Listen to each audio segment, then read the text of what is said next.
Dub Bears.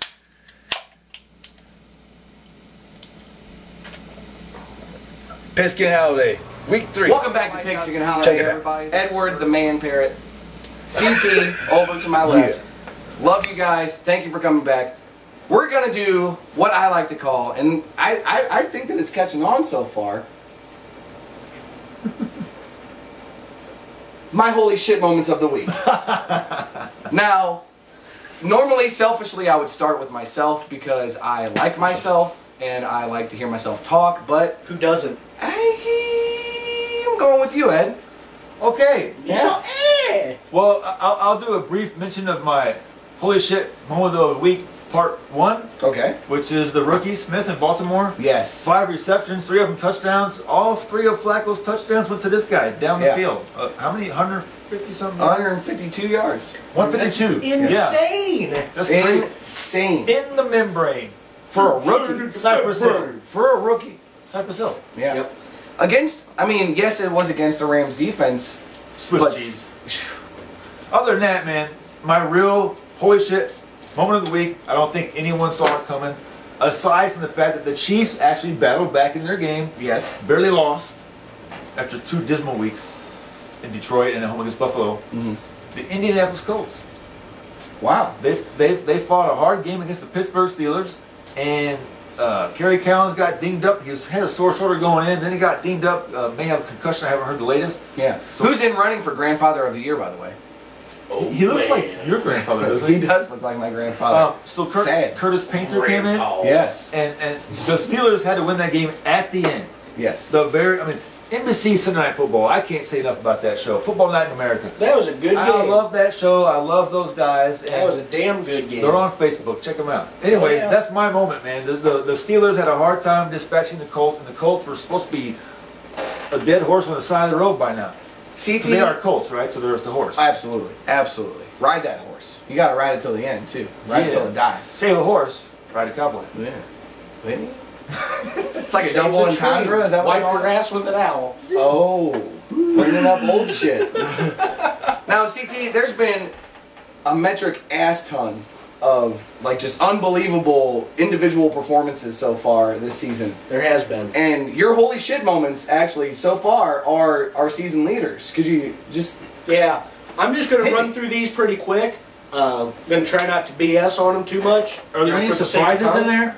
Well, we'll just kind of hit them. If you're surprised, just say, wow, or, whatever. But I'm going to try to get through these as quickly as possible. Holy shit. Holy shit. All right, we're going to start on the offensive side for passing. We're going to go Tom Brady for New England, 1,327 yards. Holy shit. Drew Brees, New Orleans, 1,059 yards. Cam Newton. Holy shit. 1,012 yards. And 1 win.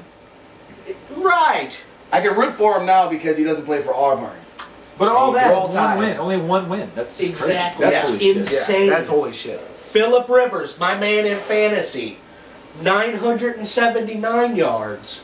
And then Mathew Stafford, our boy right there. We actually 977. I know, it's awesome. Arch rivals with a common bond. I know. We're like North and South if we were like brothers. Exactly. Right. We're like that one movie that was too long. Awful. I still say that Matt Stafford was hungry to prove himself. You come into the league, you're a hotshot quarterback with a big contract. I said this last week, I think.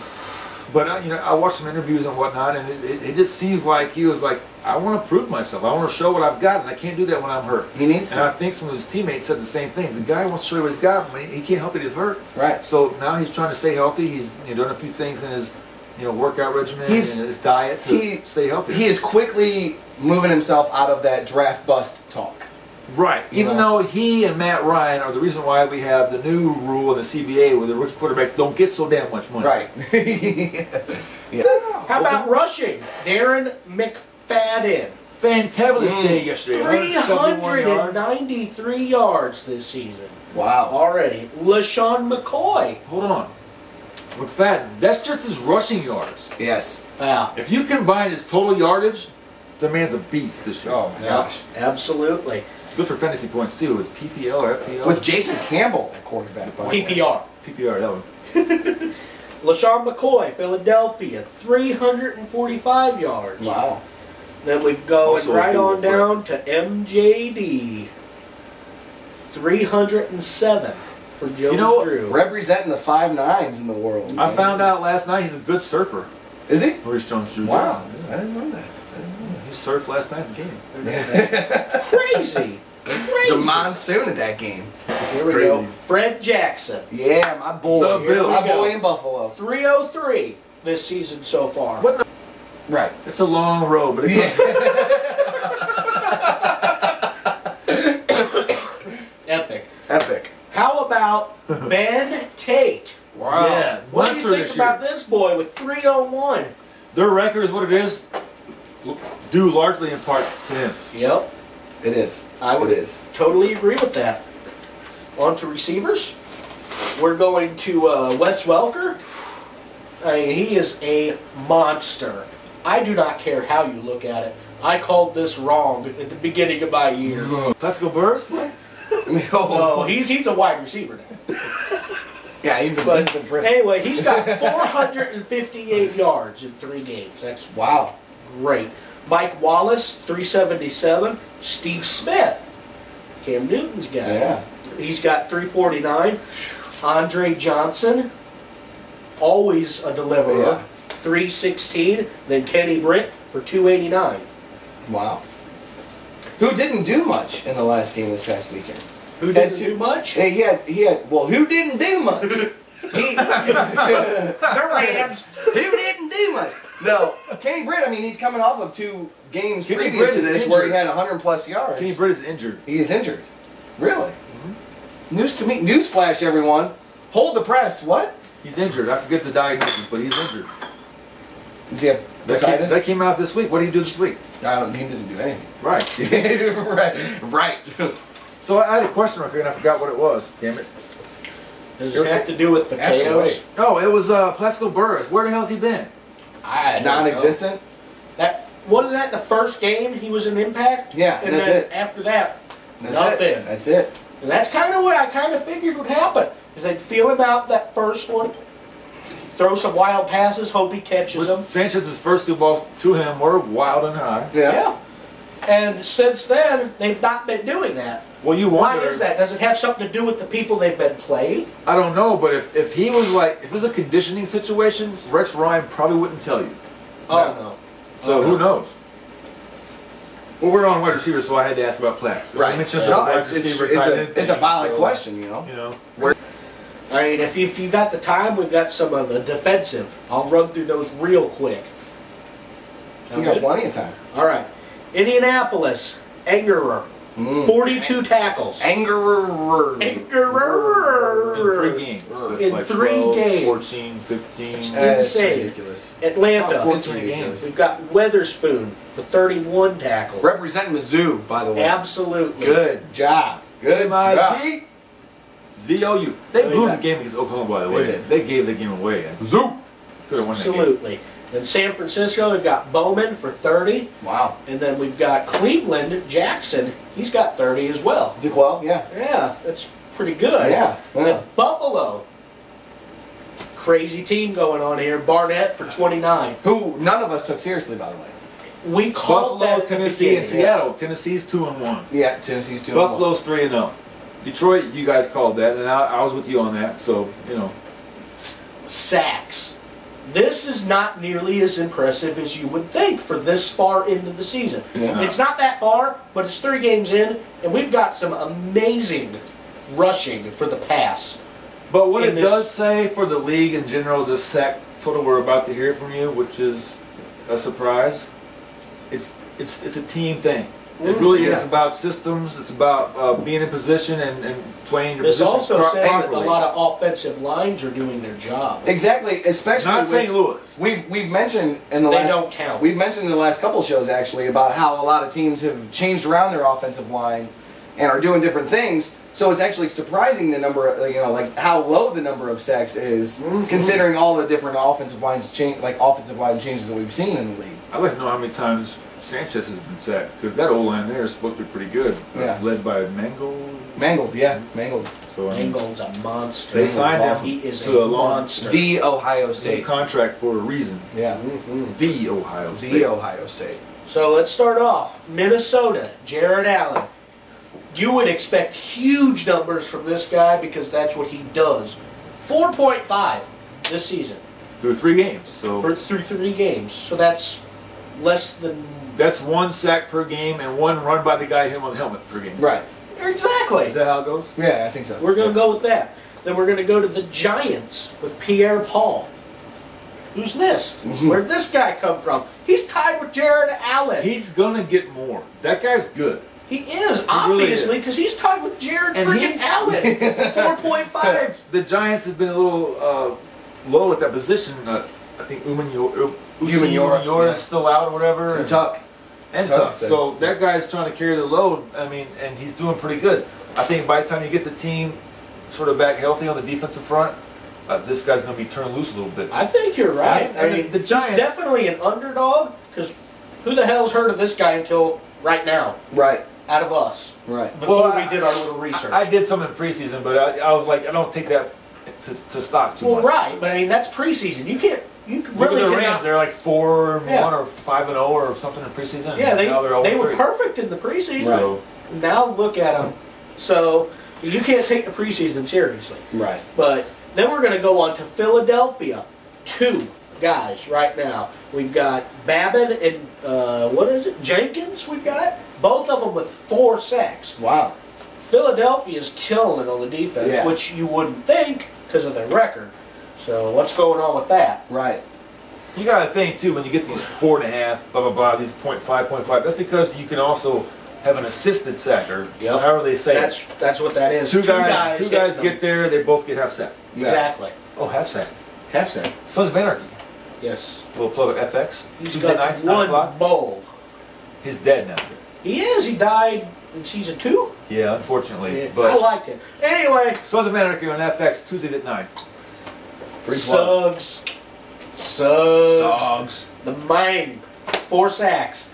He is the man. Baltimore's defense is Can we show that picture of Suggs and goes on the sideline? They are right behind the Jets, in my opinion. I would say that it's the Jets, then Baltimore, then Green Bay. That's nice that you said that. I have got to give them credit. I don't like them, but they are just absolute destruction beasts whenever it comes to defense. Well, you know, one defense not being mentioned much right here, right now, but on this TV behind you in an hour or so, we will be seeing the Dallas defense. And when they're on, and they're going to get better as the year goes on. They're on the up. Rob Ryan's going to get them. They're on the up. Mm-hmm. Look, you got DeMarcus Ware. Mm-hmm. Next year is whenever I think they're going to shine.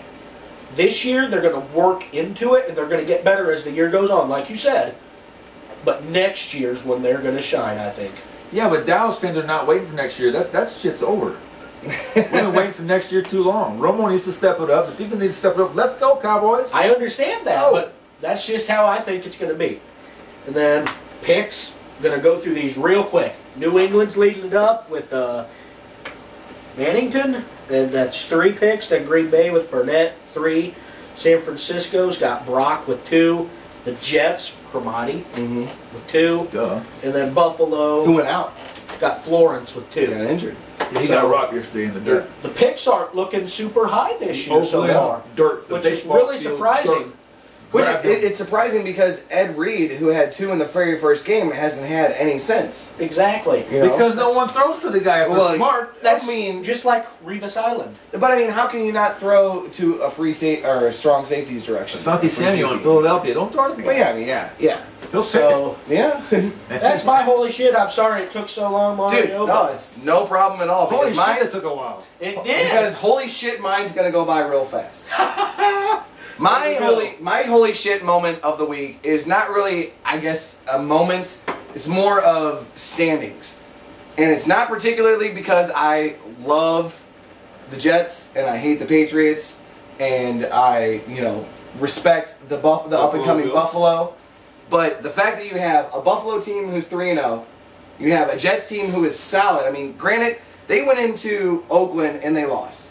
But they lost to an Oakland team who is tired of being that just bullshit set aside, like, oh, it's the Oakland Raiders, whatever. They've got a chip on their shoulder. We've been talking about that a lot. Exactly. But you have the Buffalo Bills leading the AFC East at 3-0. I mean, right. That's a holy shit moment in itself. You have a Buffalo team who's leading the team in scoring, or leading the NFL in scoring, leading the NFL in defensive points, loud, and you have Ryan Fitzpatrick, who really nowhere, has just become this offensive sensation, leading his team, doing the 2-minute drills to the T. And then you have a Steelers team who started off 0-1 against the Ravens, who lost bad against the Ravens. I mean, an ass walloping against the Ravens. Oh, yeah. And then they come back, win their last 2 games to be 2-1. You have a Ravens team who won in week 1, lost in week 2, wins in week 3 here in St. Louis. Their 2 victories have been one-sided victories, too. Right. Gets themselves back into position to be a leading contender, Well, and it's like, you look at the AFC North, or the AFC East, you have Tom Brady, 2-1, who nobody thought that going into Buffalo that they were even going to be able to do. Everybody just kind of laughed at Buffalo. It's like, okay, your wins are over, Kansas City and Oakland. Right. Whatever. It's like, all right. And it started off just like how you would have thought, too. It was down, 21 points? Exactly. To nothing. Exactly. That 2 weeks in a row. row, Fitz brings his team back from 18 points or less. Can you imagine being the quarterback in Buffalo who actually gets you to the championship game and wins it? Because same era as great as Jim Thomas, Kelly was, he Bruce never Smith. could beat the Cowboys. Exactly. Or the Giants. Exactly. Exactly. Well, the AFC East to me is the division in the AFC that is the strongest, because even its weakest team in Miami still has a lot of threats. They're just trying to find them. I don't understand how you gain a Reggie Bush, and you gain last year Carlos Dansby and Brandon Marshall, and you're trying to find a way to win. The funny thing about the Dolphins is that if they would have been playing anybody else just about during the weeks that they've done, they would have won. Mm. They've been putting on pretty good performances every time, solid games. But their schedule so far has just not been in their favor. Schedule smedule. It's NFL. Every week is a different week. You're supposed to win. I don't care who you're playing. Everyone's beatable, as the Buffalo Bills proved this week. The Miami Dolphins have no identity. Who are they? I know that they got a good coach down there, supposedly, and Sperano and all that, and Bill Parcells hightailed it out there for a reason. Something wrong down in Miami. I don't know what it is, but their quarterback is not bad. I mean, Henne, he's not bad. No, he's not. He's not great. Not bad. Reggie Bush, I don't think is working out too good. It just seems like no matter who you put down there in Miami, they just don't get it done. No. They have no identity. No. The Ravens have an identity. They wear them black pants for a reason. They're identified by that hard-nosed, smash-mouth football, and I wish Ray Lewis could just play forever. Because I can't imagine without Ray Lewis. That's going to be so sad whenever. But teams have to have an identity. And there's a few teams right now searching for identity, like the Rams. We're trying to identify with Jackson and Bradford, and on defense, Laurinaitis and Long. But it's not working. But I mean, at least we have a place to go with it. We have a, Yeah. To finish things up real fast, these 3 teams that are, the 2-2-1s and the 1-3-0 are legitimate teams that need to be taken seriously and teams that need to be beat. If anybody in the AFC plays these teams, these are the teams that they're looking to beat. Yeah, these are the teams. We mentioned Miami looking for an identity. They're in the AFC East. So you go and take one of these guys down. Yeah. It's a good step in the right direction. Oh, right. Yeah. Exactly. I mean, you look at a Miami team a few years ago whenever Chad Pennington took over and takes them from, 2-14 or 3-13 to 10-6, and they make the playoffs, losing the first round. I feel bad for that guy. He just can't seem to stay healthy. It's just one of those things that, the Dolphins, the only thing that they're lacking, like you said, is an identity. They don't really know who they are. My holy shit moment, AFC East. Anybody in the AFC, you need to beat these teams, because these 3 teams that are leading the AFC East are the teams, to me, that people need to look out for if you want to be a leading contender for that AFC Championship this year. The Bears. The Bears. Third Dub quarter. Bears. Bye-bye third quarter. That continues or ends this third quarter. What? It continues the third quarter into the fourth quarter.